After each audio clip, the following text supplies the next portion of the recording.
அனைவருக்கும் வணக்கம். இந்த பள்ளி கல்வித்துறை சார்ந்தவர்கள் உடனடியாக இந்த நடவடிக்கை எடுக்கணும். எதற்காகனா, கடந்த ஆட்சியிலலாம் இந்த நடவடிக்கை எடுக்கலை.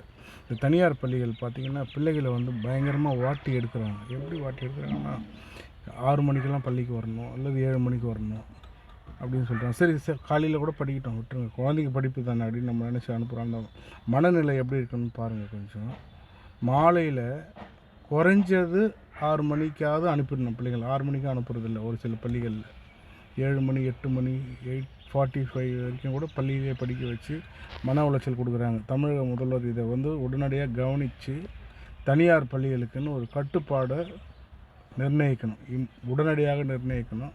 இது அநேக தமிழக மக்களின் கோரிக்கை. பிள்ளைங்க படிக்கணும் என்பதற்காக பிள்ளைங்களை நம்ம அடிமையாக்கிட முடியாது. ஏன்னா பிள்ளைங்களுக்குன்னு ஒரு மனநிலை இருக்குது. அவங்க வீட்டுக்கு போனதும் அவங்களோட ஃப்ரீடமாக நம்ம கொஞ்சம் விடணும். 8:30 மணிக்கு ஒரு பையன் வந்த பிறகு அதுக்கப்புறம் அவன் என்ன பண்ணுவான்? குழந்தை என்ன பண்ணுவான்? ஒரு 5 நிமிஷம் கூட அவனால் விளையாட முடியல, ஒரு பொழுதுபோக்கு செய்ய முடியாத ஒரு சூழ்நிலையை தனியார் பள்ளிகள் தான் உருவாக்குறாங்க.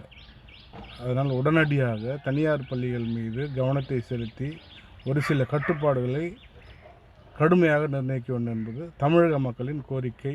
மாண்புமிகு முதலமைச்சர் அவர்களே மற்றும் கல்வித்துறை அமைச்சர் அவர்களே, நன்றி, வணக்கம்.